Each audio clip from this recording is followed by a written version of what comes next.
ಪ್ರಿಯ ಸ್ನೇಹಿತರೆ, ಎಲ್ಲರಿಗೂ ನಮಸ್ಕಾರ. ಈ ವಿಡಿಯೋದಲ್ಲಿ ಲಕ್ಷ್ಮೀ ನೈವೇದ್ಯಕ್ಕೆ ಯಾವ್ಯಾವ ರೀತಿಯ ಖಾದ್ಯಗಳನ್ನು ತಯಾರಿಸಿ ಇಟ್ಟರೆ ಮನೆಯಲ್ಲಿ ಸುಖ, ಶಾಂತಿ, ನೆಮ್ಮದಿ, ಸಕಲ ಸೌಭಾಗ್ಯಗಳು ದೊರೆಯುತ್ತವೆ ಎಂದು ಈ ವಿಡಿಯೋದಲ್ಲಿ ತಿಳಿದುಕೊಳ್ಳೋಣ ಬನ್ನಿ. ವರಮಹಾಲಕ್ಷ್ಮಿ ಹಬ್ಬಕ್ಕೆ ನೈವೇದ್ಯವಾಗಿ ಮೊಸರನ್ನವನ್ನು ಮಾಡಬೇಕು. ಈ ಮೊಸರನ್ನವನ್ನು ಉಪ್ಪು ಇಲ್ಲದಲೇ ಮಾಡಬೇಕು. ಉಪ್ಪು ಇಲ್ಲದಲೇ ಮಾಡಿ ನೈವೇದ್ಯವಾಗಿ ಲಕ್ಷ್ಮಿ ಮುಂದೆ ಇಟ್ಟು ಪ್ರಾರ್ಥನೆ ಮಾಡಿದರೆ ಸಿರಿ ಸಂಪತ್ತು ಪ್ರಾಪ್ತಿಯಾಗಿ ಕಲಹಗಳು, ನೆಗೆಟಿವ್ ಎನರ್ಜಿ ತೊಲಗಿ ಸುಖ, ಶಾಂತಿ, ನೆಮ್ಮದಿ, ಸಂತೋಷ ಸಿಗುತ್ತೆ.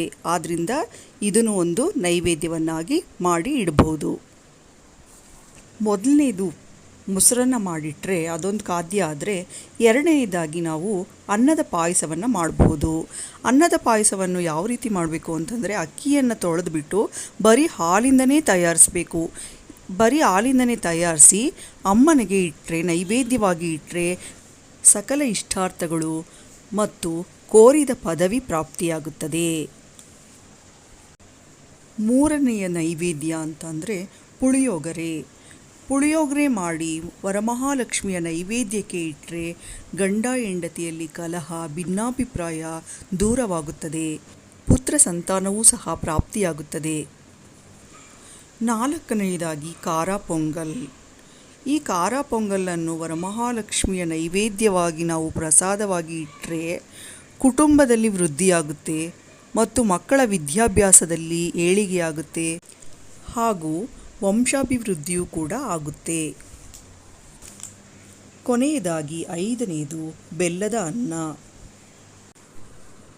ಈ ಬೆಲ್ಲದ ಅನ್ನವನ್ನು ಸಂಸ್ಕೃತದಲ್ಲಿ ಗುಡಾನ್ನ ಅಂತಲೂ ಹೇಳ್ತಾರೆ. ಈ ಗುಡಾನ್ನವನ್ನು ಅಥವಾ ಬೆಲ್ಲದ ಅನ್ನವನ್ನು ವರಮಹಾಲಕ್ಷ್ಮಿಗೆ ನೈವೇದ್ಯವಾಗಿ ಇಟ್ಟು ಪ್ರಾರ್ಥನೆ ಮಾಡಿದರೆ ಮನೆಯಲ್ಲಿ ನೆಮ್ಮದಿ, ಆರೋಗ್ಯ, ಸುಖ, ಶಾಂತಿ, ಸಂತೋಷ ಲಭಿಸುತ್ತದೆ. ಈ 5 ನೈವೇದ್ಯಗಳಲ್ಲಿ 2 ಅಥವಾ 3 ಪದಾರ್ಥಗಳನ್ನು ನೀವು ನೈವೇದ್ಯವಾಗಿ ಮಾಡಿ ಇಡಬಹುದು. ನೋಡಿದ್ರಲ್ಲ ಸ್ನೇಹಿತರೆ, ವರಮಹಾಲಕ್ಷ್ಮಿ ತಾಯಿಯು ನಿಮ್ಮೆಲ್ಲರಿಗೂ ಆರೋಗ್ಯವನ್ನು, ಆಯುಷನ್ನು, ಸಕಲ ಸೌಭಾಗ್ಯಗಳನ್ನು ಕೊಟ್ಟು ಕಾಪಾಡಲಿ ಎಂದು ಪ್ರಾರ್ಥಿಸುತ್ತೇನೆ. ಓಂ ಶ್ರೀ ವರಮಹಾಲಕ್ಷ್ಮಿಯೇ ನಮಃ.